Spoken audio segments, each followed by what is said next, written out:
Assalamualaikum warahmatullahi wabarakatuh. Selamat berjumpa semuanya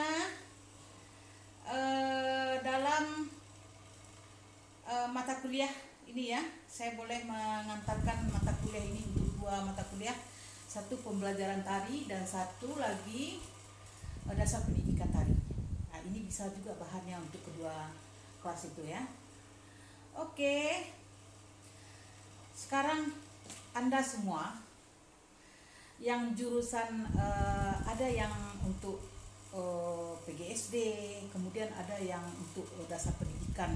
Kenapa harus belajar dasar pendidikan tari? Kemudian harus kenapa Anda yang tidak sekolah di jurusan tari, pendidikan tari atau sendera tasik gitu, atau seni tari di mana universitas lah, kenapa Anda harus mempelajari tari kan gitu. Nah, sistem di Indonesia kita ini kan sudah tahu ada seni dan budaya gitu kan.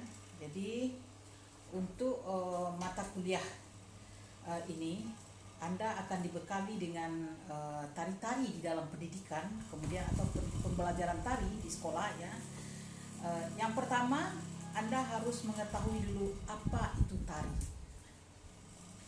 Jadi kalau misalnya Anda tidak mengerti itu tari apa, jadi tari itu apa, Anda tidak bisa mengungkapkan gerak. Jadi Anda tidak paham dengan tari itu sendiri. Ya, tari itu ya dalam berbagai bidang ya, artinya dia sekarang untuk ilmu tari itu sebenarnya sudah jauh lebih berkembang. Jadi tari itu ada yang sifatnya dalam bentuk praktek. Mata kuliahnya ya tari-tari mancanegara, tari Nusantara, tari-tari yang ada di Indonesia gitu kan. Malah di Malaysia tuh dia menamakan dirinya Nusantara gitu kan. Kalau ada karena memang itu dulu kawasan Nusantara seperti kan dalam sejarah ya. Kemudian sudah dipisah oleh British itu kan. Kemudian tari-tari etnik Minangkabau, Kalimantan, Dayak, kemudian Jawa gitu kan. Sunda gitu kan. Kecuali tari-tari klasik yang ada di Yogyakarta, di Istana Yogyakarta, di Istana Surakarta. Nah, itu memang tari klasik gitu kan, karena kebetulan itu peninggalan yang ada. Artinya di Indonesia itu bekas-bekas kerajaan itu tarinya yang berkembang itu ya di Jawa sama di Bali itu ada, di Jawa ada, di Jawa Barat itu juga ada tari-tari klasiknya. Nah, tetapi yang paling kuat itu kan gaya Yogyakarta dan gaya Surakarta. Untuk kita tari Minang itu ada dinamakannya tari tradisional untuk Minangkabau. Jadi di dalam mata kuliah ini Anda akan mengenal tari-tari tradisional. Pengertian tari tradisional itu kalau di Minangkabau itu sebenarnya tari tradisionalnya justru tumbuh dari sasaran. Jadi kalau perempuan membawakan sebenarnya dia menjadi maskulin ya. Maskulin itu gaya laki-laki. Jadi kalau misalnya begini, nah itu kan gaya laki-laki. Tapi kalau gaya perempuan pasti dia seperti ini, lembut gitu kan. Nah ini misalnya, nah itu di Minang kan tidak ada. Lalu terjadilah akulturasi antara gaya Melayu dengan gaya pencak silat itu sendiri. Jadi akan kelihatan pada tari Sofiani, tari piring Sofiani, tari Pasamban Sofiani. Dia menggabungkan, kalau Anda melihat tari Pasamban Sofiani ada seperti ini ya. Ini. Nah itu kan dia lebih ting itu kan. Dia lebih kepada gaya Melayu, style Melayu yang di dulu pada waktu sejarah ya di dalam histori atau sejarah perkembangan tari di Minangkabau, gaya Melayu itu memang berkembang. Gaya Melayu itu berkembang di sekolah-sekolah. Di sekolah Dinia Putri misalnya, di sekolah Ins Kayu Tanam misalnya, sekolah-sekolah yang ada asrama dulu karena perempuan ada dalam asrama, jadi tidak artinya perempuan yang ada di asrama tidak belajar pencak silat ya. Jadi dia belajar tari-tari yang bernuansa Melayu. Jadi la la la la la la la la la la. Jadi dia seperti itu.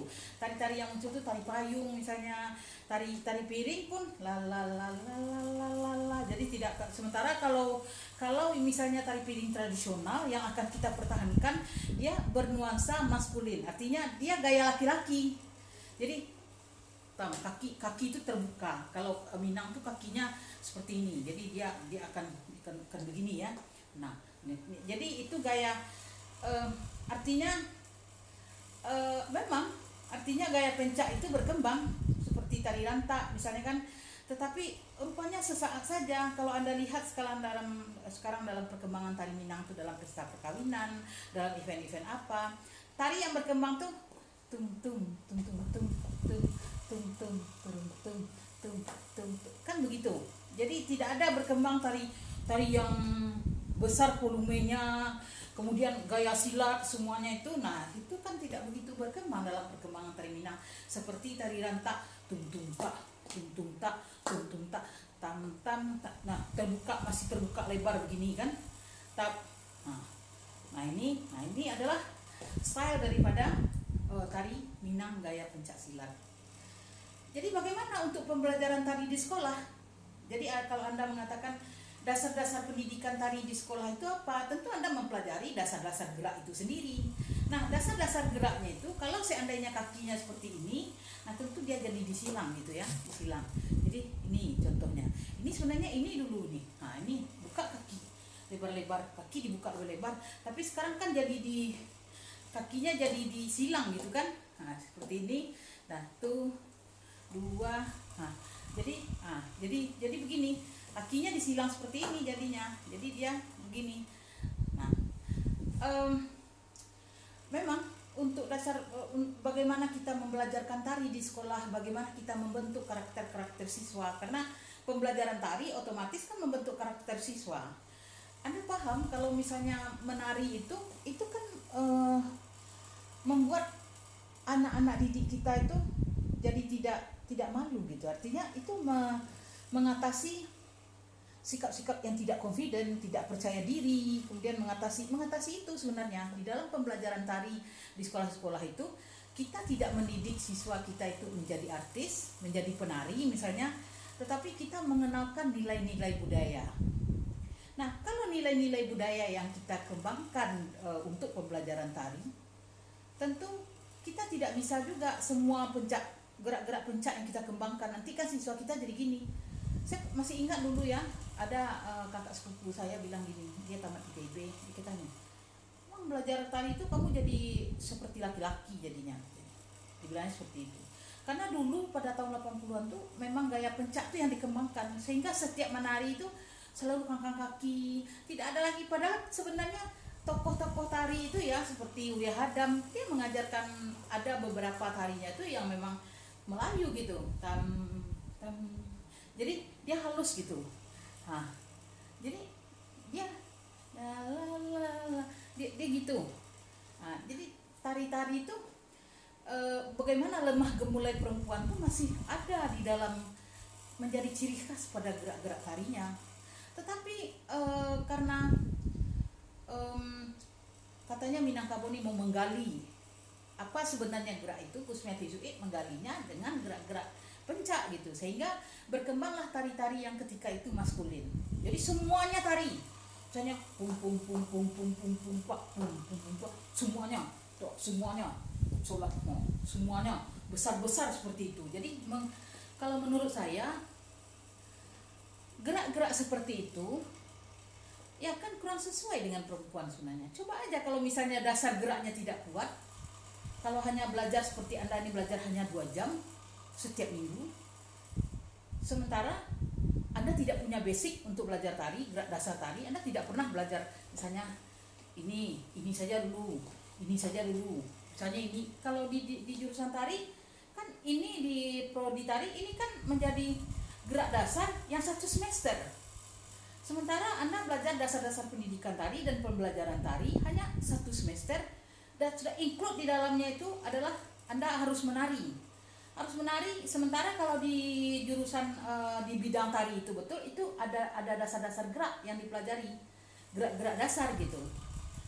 Kemudian ada mata kuliah pelenturan tubuh, olah tubuh, kemudian ada belajar pencak silat misalnya, randai. Nah, itu kan menjadikan perbendaharaan gerak orang yang di bidang tari itu dia geraknya itu berkualitas.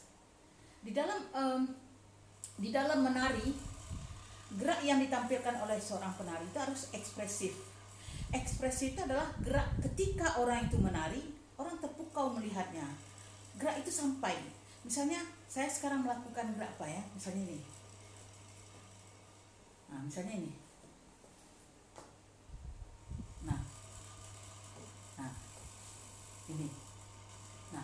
Ini saja kita lakukan, orang tari melakukan gerak, ini saja sudah membuat orang terpukau.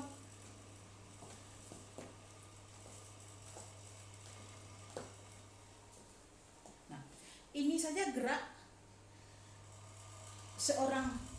orang tari melakukan gerak, orang akan berkomunikasi geraknya itu dengan.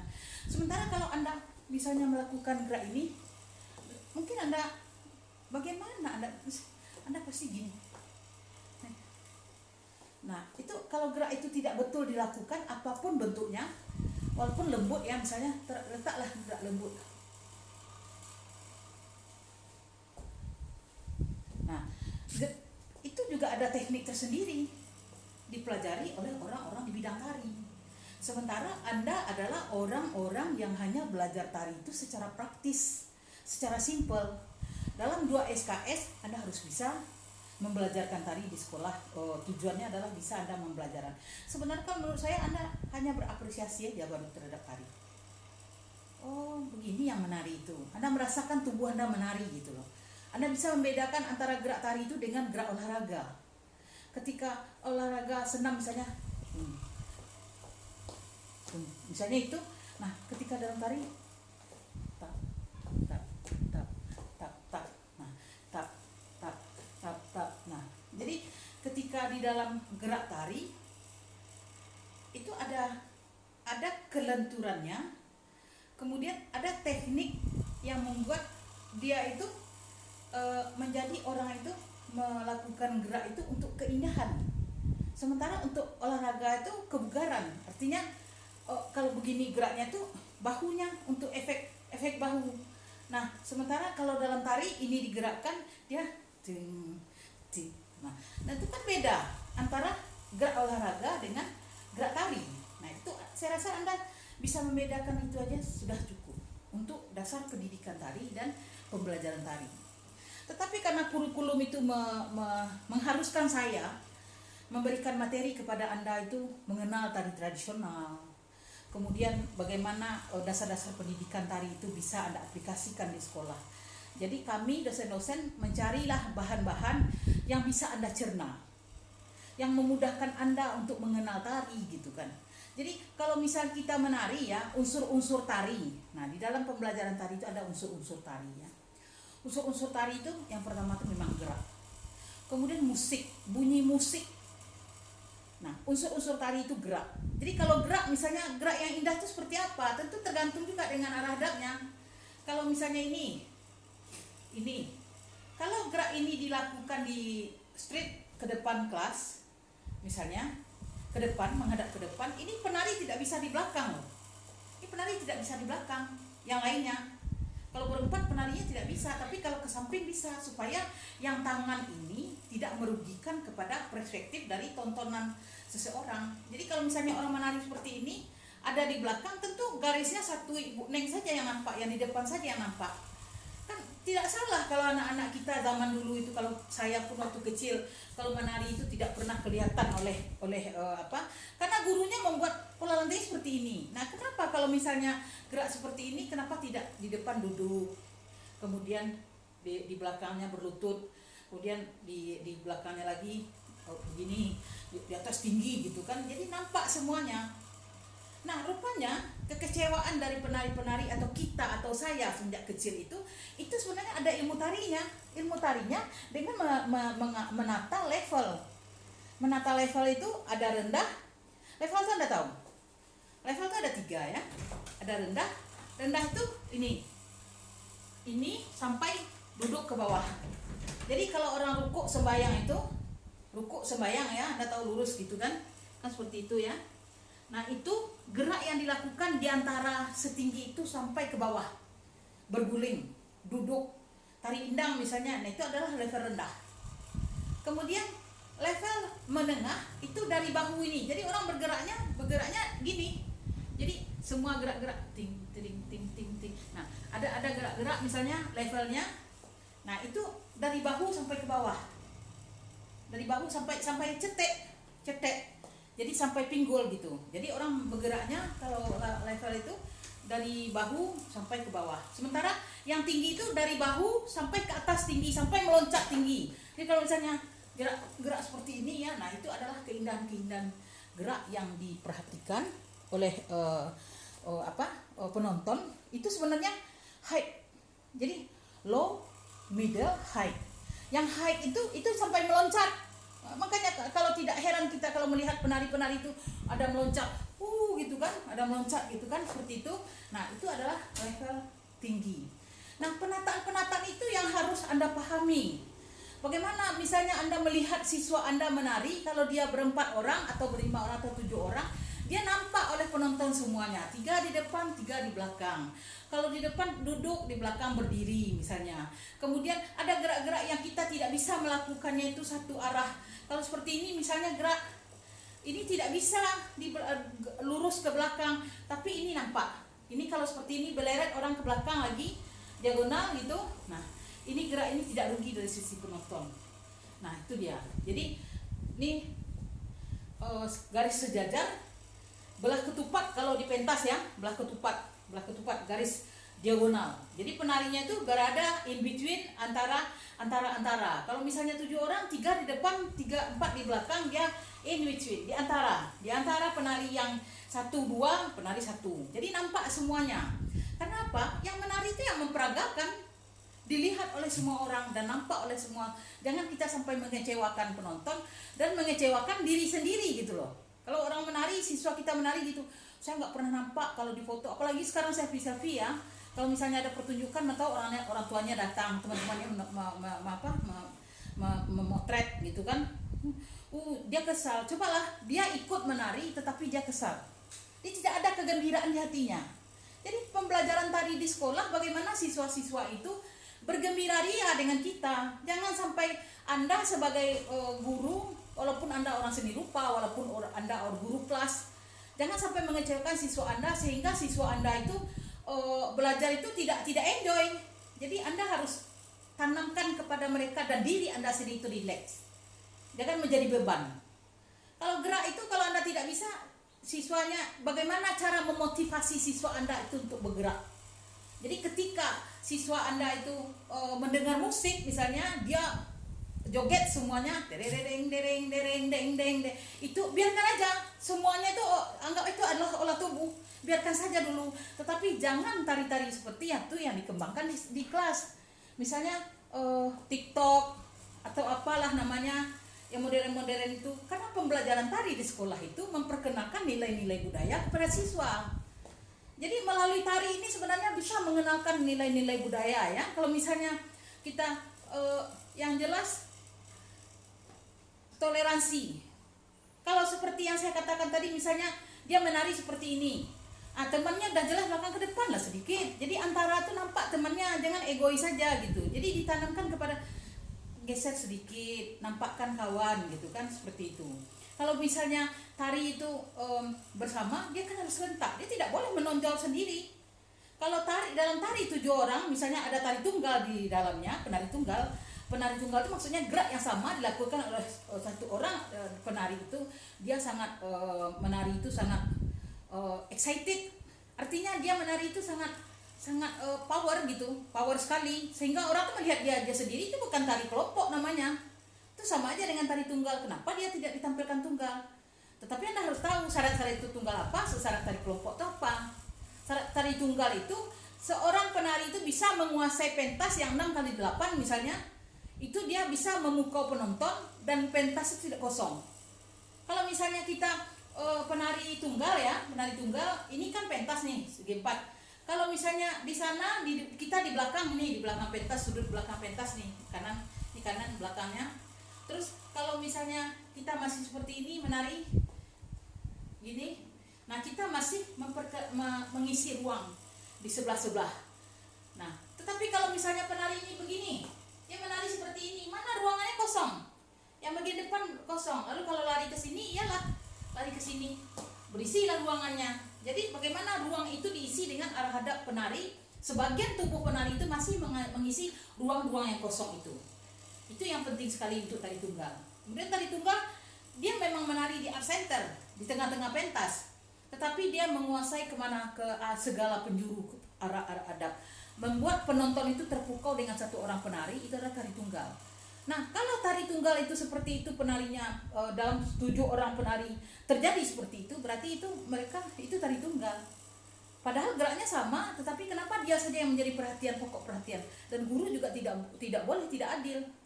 Jangan tiap sebentar kita bilang tiru sianu, jangan gitu. Anda juga memperagakan gerak itu kepada siswa Anda untuk memperbaiki geraknya. Jangan terjadi siswa yang menjadi guru di dalam kelas. Ya, siswa itu bisa jadi asisten Anda, tetapi yang gurunya tetap Anda. Karena apa? Anda mengerti bahwa gerak yang dilakukan oleh siswa ini harus seperti ini. Arah hadapnya harus seperti ini, levelnya harus begini. Nah, ruang atau volume geraknya harus sebatas ini. Pola lantainya harus segi 4 misalnya, segitiga atau diagonal misalnya, lingkaran. Nah, Anda mengerti mana yang gerak-gerak yang sesuai untuk lingkaran, mana gerak-gerak yang sesuai untuk segitiga, mana yang gerak-gerak yang sesuai segi 4, belah ketupat, diagonal, mana gerak-gerak yang pantas untuk garis-garis itu, untuk pola lantai. Nah, itu yang harus diketahui dalam dasar pendidikan tari dan pembelajaran tari. Untuk pembelajaran tari dan pendidikan tari, Anda karena pembelajaran tari itu gunanya dan pendidikan tari itu gunanya di sekolah adalah untuk membentuk karakter siswa, tentu kita berawal dari tradisi. Dari tradisi itu boleh Anda ciptakan tari tradisi sendiri. Maksudnya ada tari piring. Misalnya ada tari memakai apa namanya? Tempurung. Batok ya. Batok. Ya, tari batok itu kan. Jadi mana bagian-bagian geraknya itu, mana yang kan tari itu kan ada ya, tari tradisional adalah gerak-geraknya mengikut kepala pola tradisi. Pola tradisi itu maksudnya tidak sumbang. Jadi kalau tradisi Minang tuh perempuan tuh berjalannya gimana? Jadi artinya perempuan otomatis ya feminim dong jalannya, feminim. Jadi tidak mungkin lah kalau setiap Anda membuat tari tradisi itu kakinya kangkang-kangkang, terus gini-gini, terus gini-gini, itu kan nggak mungkin. Tetapi kalau misalnya Anda begini, kan masih indah tuh. Masih indah, geraknya itu masih indah. Jadi semua gerak itu tidak sumbang kelihatannya, tetapi geraknya itu indah, lalu siswa Anda senang, itu saja.